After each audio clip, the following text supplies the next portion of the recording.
আলিপুরবাসীর পক্ষ থেকে গোলাপ শুভেচ্ছা। আল্লাহু আকবার, আল্লাহু আকবার। সম্মানিত তাওহীদি জনতা, আজকের দিনের প্রধান আকর্ষণ জনানন্দিত মুফাসসিরে কোরআন, বিশ্বনন্দিত আলেমে দ্বীন, যুবকদের আইডল জনাব হযরত মাওলানা মোল্লা নাজিমউদ্দিন মঞ্চের দিকে আসছেন। অল্প সময়ের মধ্যেই তিনি মহাগ্রন্থ আল কোরআন থেকে মূল্যবান আলোচনা শুরু করবেন। শ্বশুর বাড়িতে রওনা দিয়েছেন, কেউ জিজ্ঞাসা কই যান, কি বলবেন? ইনশাআল্লাহ শ্বশুর বাড়িতে। তাইলে আপনাকে নিরাপত্তা দিবে কে? আল্লাহ পাক। তাইলে বুঝবেন আপনার ঘরে কি আছে। 3 নাম্বার, কেউ যখন কোনো ভালো কাজ করে, এই যে আমাদের শিল্পী সাহেব অসাধারণ একটা সঙ্গীত আমাদেরকে শোনাইছে, এত সুন্দর কাজ করলো, আমাদের দায়িত্ব হলো তাকে বলা মাশাআল্লাহ। কারণ কেউ যখন কোনো কাজ করে, হোক সে ছোট বড় মাঝারি, মাশাআল্লাহ বললে তার কাজের মধ্যে স্পিরিট বাড়ে না, কমে। আল্লাহ খুশি হয়। বলেন আল্লাহ কি হয়? যে কোনো ভালো কাজ করবে আপনি কি বলবেন? প্রত্যেকের মুখে মুখে থাকতে হবে। 4 নাম্বার, আশ্চর্যজনক কোনো ঘটনা যদি শুনেন অথবা আশ্চর্যজনক কোনো কিছু যখন দেখবেন, আপনার ঘরের প্রত্যেক সদস্য যদি বলে সুবহানাল্লাহ, বলেন ভালোবাসা দিয়ে বলেন সুবহানাল্লাহ। এটা যারা বলে বুঝতে হবে তাদের ঘরে ইসলাম আছে না না। একবার যারা সুবহানাল্লাহ বলে, আকাশ আর জমিনের মধ্যখানে যতটুকু ফাঁকা জায়গা আছে আল্লাহ রাব্বুল আলামিন ওই পুরা শূন্যস্থানটাকে ভর্তি করে আমল নামায় নেক দিয়ে দেয়। যেরকম সুবহানাল্লাহ। শব্দ কয়টা গেছে? কয়টা? 5 নাম্বার এবং সর্বশেষ, যখনই আপনাকে কেউ জিজ্ঞেস করে কেমন আছেন, বলেন, এত আস্তে বললে হবে না, আরো জোরে বলেন। সবাই বলবে, বাচ্চারাও বলবে, মা বলবে, মেয়ে বলবে। এক কথায় যদি বলি, আপনি ঘরে ঢুকে যখন আপনার স্ত্রীকে জিজ্ঞেস করবেন আপনি কেমন আছেন, কি বলবে? আলহামদুলিল্লাহ। আলহামদুলিল্লাহ এমন একটা শব্দ কলিজার ভিতরে লুকায় থাকা পাহাড় সমান কষ্টকে আলহামদুলিল্লাহ ঢাকনা দিয়ে দেয়, মনে হয় যেন হৃদয়ে কোনো কষ্ট নাই। এখন বলবেন মোল্লা ভাই মনে মনে বললেই তো হয়, জোরে বলতে হবে কেন? তার কারণ হলো, আপনি যদি মনে মনে বলেন গুনাহ হবে, এটা বলি নাই, কিন্তু জোরে জোরে বললে আপনার পরিবারে যারা বলে না তাদের অভ্যাসে পরিণত হবে। তাহলে আমলটা সঠিক জায়গায় যাবে নাকি যাবে না? এখন আসেন, এই পয়েন্টটা আমি শুরুতে কেন বললাম? বাংলাদেশে একজন বিতর্কিত লেখিকা ছিলেন, এখন দেশে নাই, দেশের বাইরে আছে। নাম কি? মুরব্বীরাও তো জানে। তার দাবি হলো মোল্লারা নাকি তারা এই দেশ থেকে তাড়ায় দিছে। তো মোল্লারা যদি তোর এই দেশ থেকে তাড়ায় থাকে, ফ্রান্সে জার্মানি তুই ছিলি, ওখান থেকে তোর তাড়াইলো কি? ওখানে তো মোল্লা নাই। আচ্ছা, তারে নিয়ে আমার কোনো কথা নাই, কিন্তু আমি যে কথাটা বলতে চাই, দেখেন, সে কয়েকদিন আগে আলহামদুলিল্লাহর বিরুদ্ধে একটা লেখা লিখছে। সে লিখছে, বাংলাদেশের লোকেরা 90 দশকের পর থেকে আলহামদুলিল্লাহ বলা শিখছে। কি বলা শিখছে? তো যেদিন থেকে বাংলাদেশের নারী পুরুষেরা আলহামদুলিল্লাহ বলা শিখছে, সেদিন থেকে বাংলাদেশে পচন ধরছে। নাউজুবিল্লাহ, বাড়ি যেয়ে কই নাকি এত কষ্ট করে আইছে। বাংলাদেশে কি ধরছে?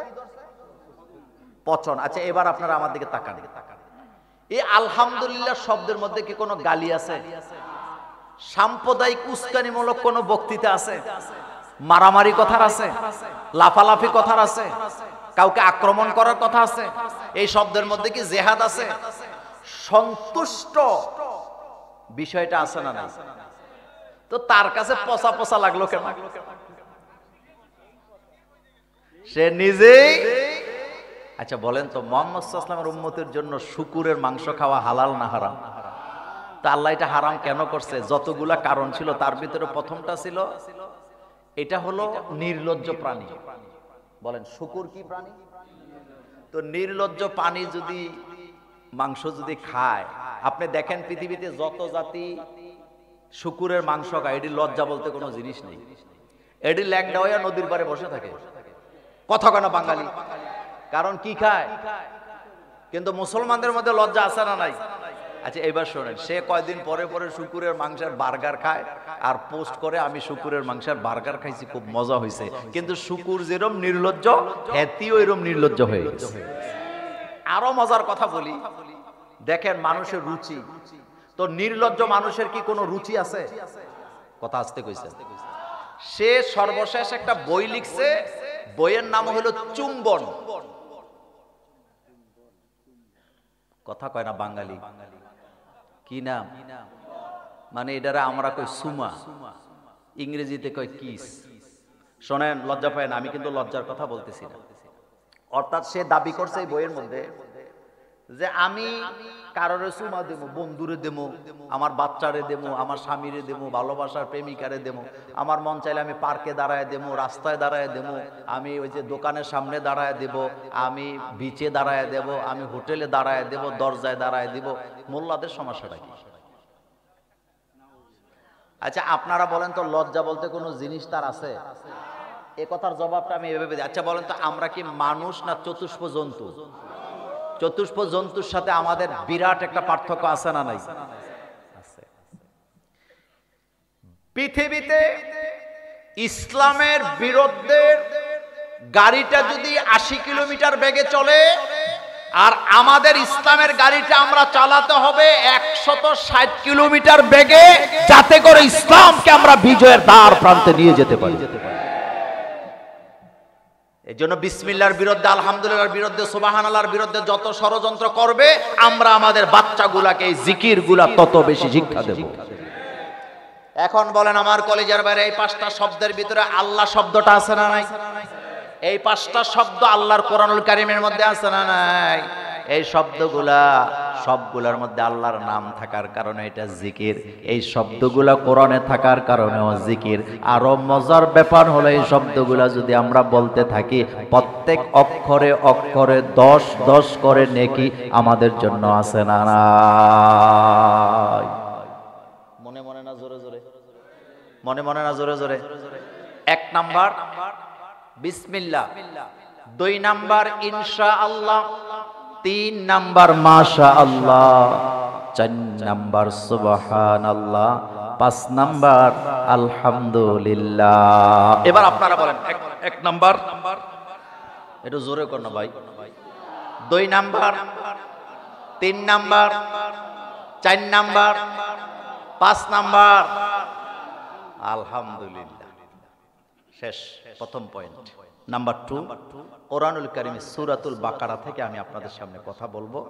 বাকি 3টা পয়েন্ট ওই একটা আয়াত থেকে আমি বলার চেষ্টা করব ইনশাআল্লাহ।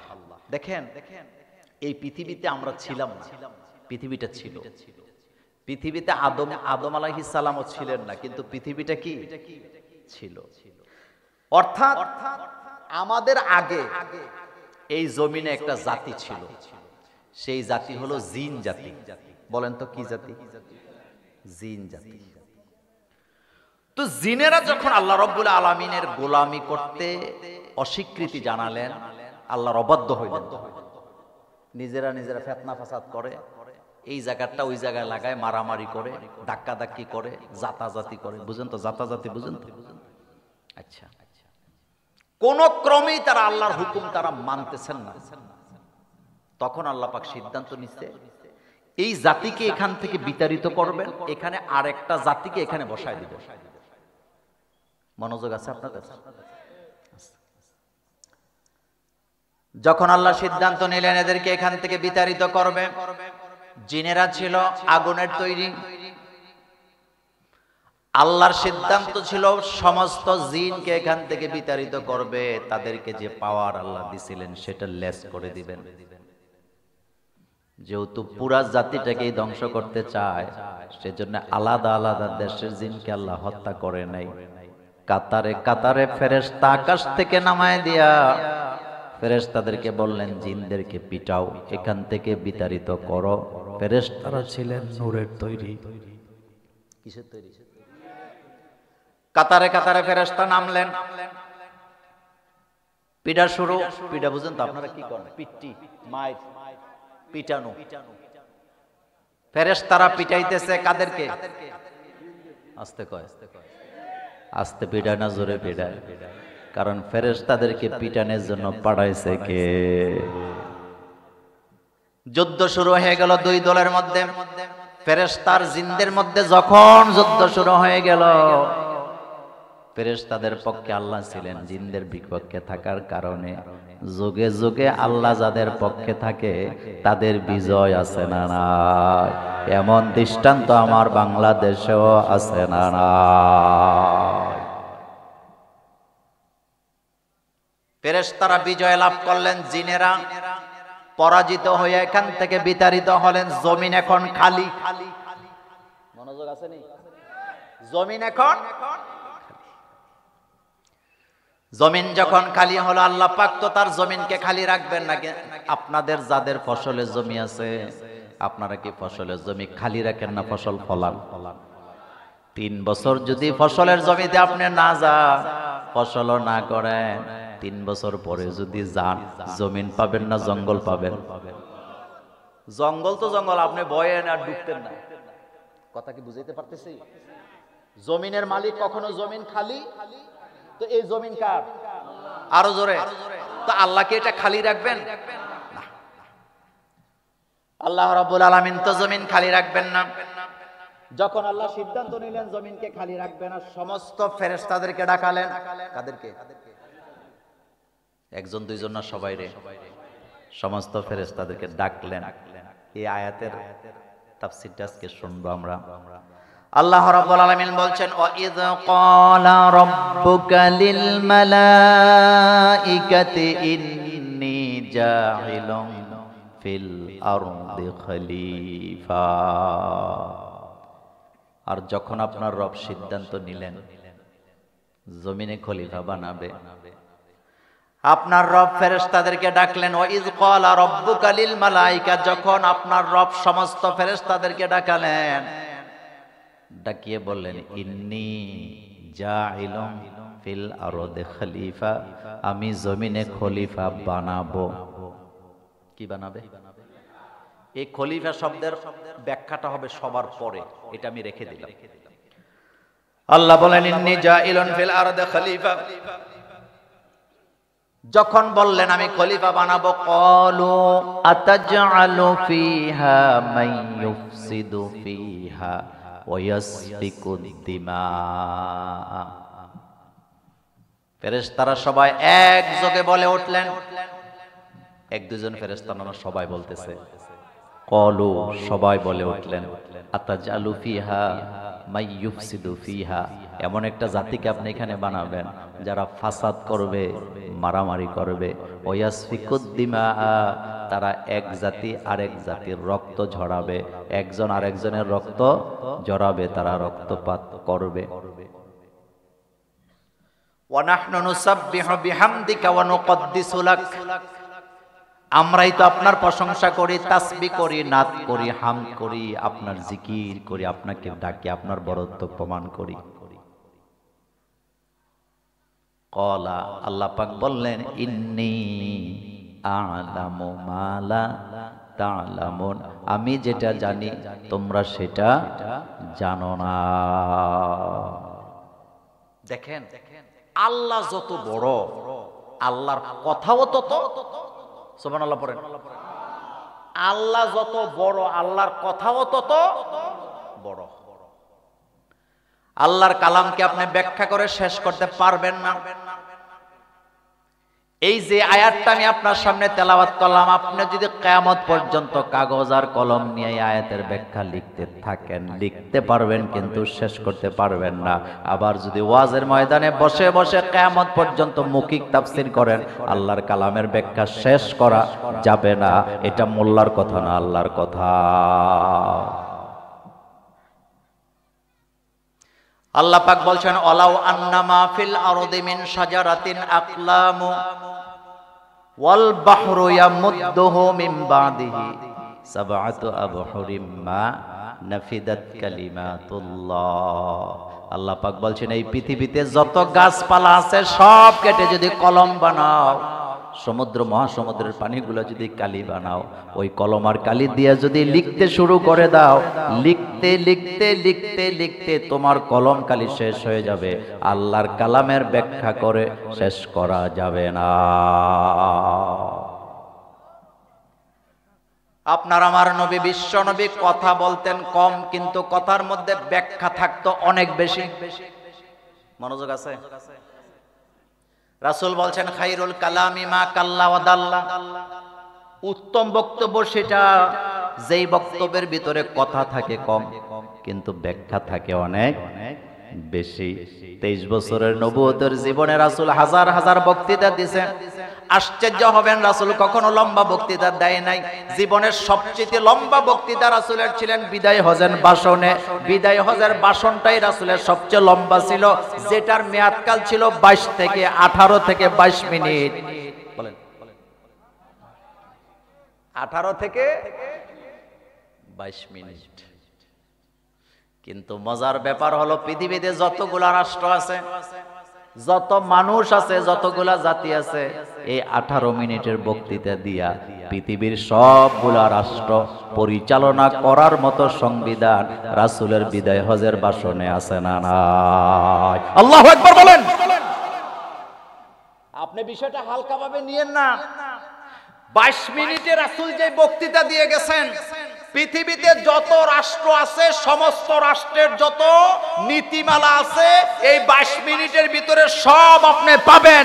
এক বাক্যে যদি বলি সারা পৃথিবীটাকে কিয়ামত পর্যন্ত পরিচালনা করা যাবে রাসূলুল্লাহর বিদায় হজের ভাষণ দিয়ে।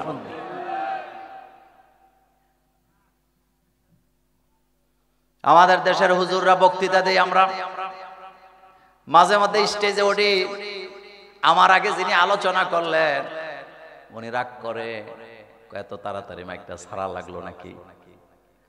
আমি যে কোরআন আয়াতটা তেলাওয়াত করলাম এটা তো এখনো অর্থ কইতে পারলাম না, তো কমিটিরে জিগাইলাম, উনি ওয়াজ করছে কয় ঘন্টা? 2.5 ঘন্টা। আপনারা আমার ভাষা বুঝেন কিনা জানি না, আপনারা কি আমারে বুঝেন? উনি ওয়াজ করছে কয় ঘন্টা, এখনো অর্থ।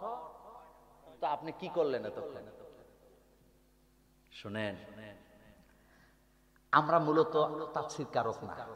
বাংলাদেশে মৌখিক তাফসীর কারক একজনই ছিলেন।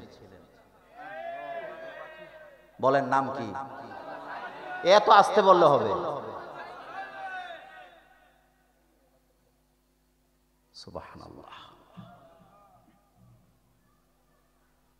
কোরআন বিল কোরআন, তাফসীর কোরআন বিল কোরআন। কোরআন দিয়ে কোরআনকে কিভাবে মৌখিক তাফসীর করা যায় শুনেন।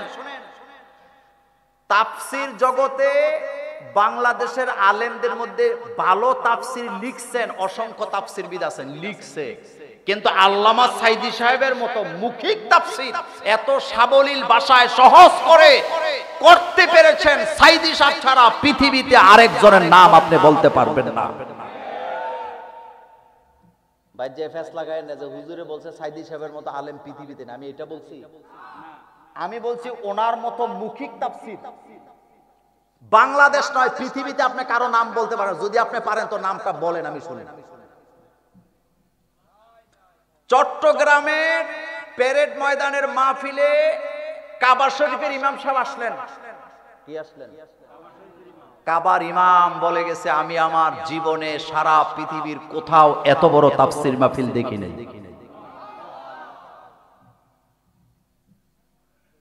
আচ্ছা যাক, কথা বলতেছিলাম তাফসীরের ব্যাপারে। তাইলে কথা হবে কম, ব্যাখ্যা হবে অনেক। ওইটাই হলো কল্যাণকর বক্তব্য। এটা কি মোল্লার কথা না রাসূলুল্লাহর কথা? রাসূল বলছেন খাইরুল কালামি মা কাল্লা ওয়া দাল্লা, উত্তম বক্তব্যটাই হলো কথা হবে কম, ব্যাখ্যা হবে অনেক। তো আল্লাহ যত বড়, বলেন তো আল্লাহর কথাও তত।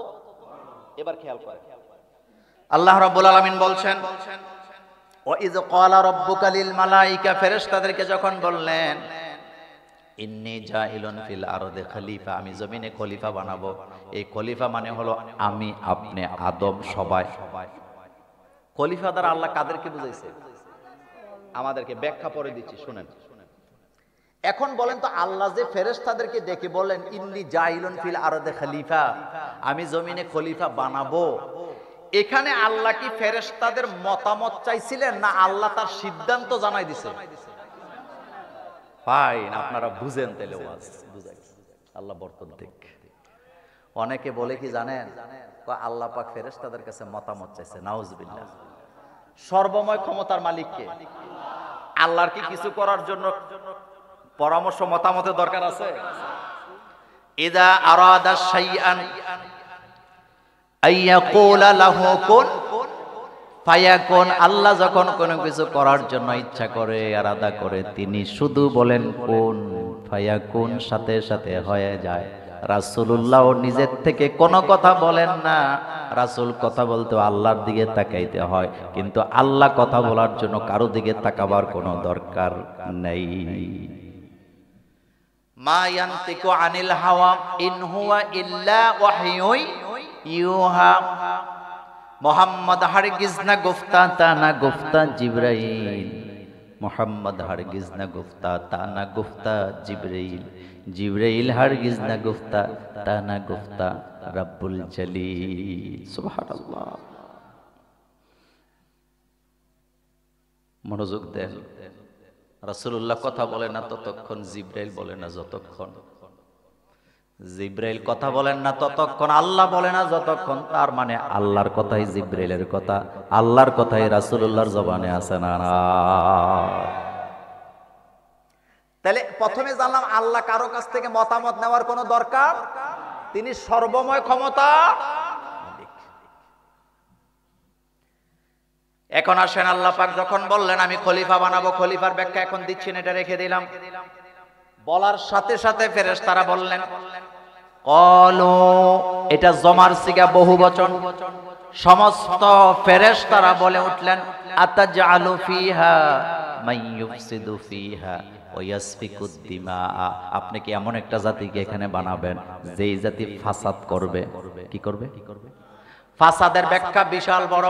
ফাসাদ মানে হলো একজন আরেকজনের জমি দখল করবে, একজন আরেকজনের হক মারবে, একজন আরেকজনের রাস্তা বন্ধ করে দিবে, একজন আরেকজনের উপরে জুলুম করবে, এক জায়গার কথা আরেক জায়গায় বলবে, গীবত করবে, ফিতনা ফাসাদ করবে, আপন ভাই হইয়া আপন ভাইয়ের রাস্তা বন্ধ করে দেয়, রাস্তাকে বছরের পর বছর দিতে চায় না, এমন ভাই আমাদের এই বাগের হাটেও আছে না? না।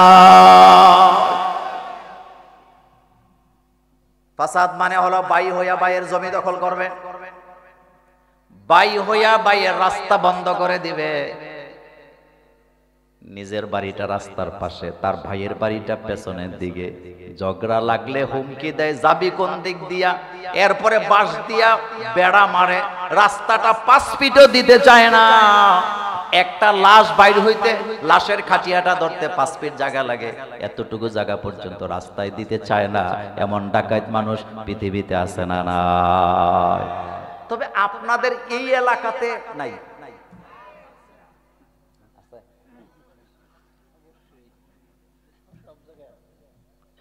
আতাজআলু ফিহা, আপনি কি এমন একটা জাতিকে এখানে বানাবেন যারা কথায় কথায় বউরে ফিডাইব?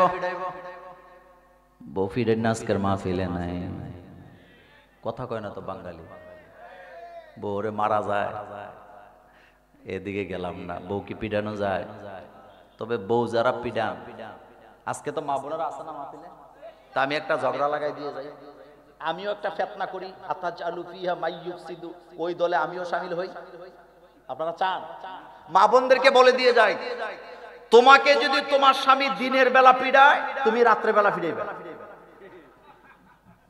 কারণ আরবিতে একটা প্রবাদ বাক্য আছে, কামা তাদিনু তুদানু, যেমন কর্ম, কথা কর না কেন, যেমন কর্ম। মাদেরকে বোনদেরকে বলে দেয়া যায়, তোমার স্বামী যদি দিনের বেলা পিডায়, তুমি রাতের বেলা বিছানায় হালায় পিডাইবা। তবে মজার ব্যাপার হলো, আমার দেশে স্বামী যদি তার স্ত্রীর পিডায়, স্ত্রী চেয়ারম্যানের কাছে বাপ মার কাছে বিচার চাইতে পারে, কিন্তু স্ত্রী যদি স্বামীরে পিডায় আর স্বামী যদি চেয়ারম্যান অফিসে যায় কয় চেয়ারম্যান সাহেব আমার বউ আমারে পিডাইছে বিচার করেন, চেয়ারম্যান কি বিচার করবো না বিষ কিনে দিব? কি দিব? চেয়ারম্যান কব তোর মতো কাপুরুষ দুনিয়াতে বাচ্চা থেকে লাভ নাই, তুই বিষ খাইয়া। কেন পিডান বলেন? স্ত্রী কি পিডানের জিনিস না ভালোবাসার জিনিস? কথা কয় না তো। ভালোবাসাও না, ভালোবাসা আদায় করার জিনিস। আপনি যত ফাম দিবেন তত ভালোবাসা পাবেন, আপনি যত খেপাবেন আপনার কপালে দুর্দশা আছে। এটা আমি বলি নাই, রাসূলুল্লাহর কথা। আল্লাহ রাসূল বলছে নারীদেরকে বাঁকা হাড় দিয়ে তৈরি করছে, সুতরাং বেশি সোজাও করতে যাইও না, আবার বেশি চাপও দিও না, যেভাবে আছো সেভাবে কোন রকমে চালায়া যাও, আল্লাহ তোমার সংসারে বরকত দিয়ে দিবে। এই কথা কি আমার না রাসূলুল্লাহ?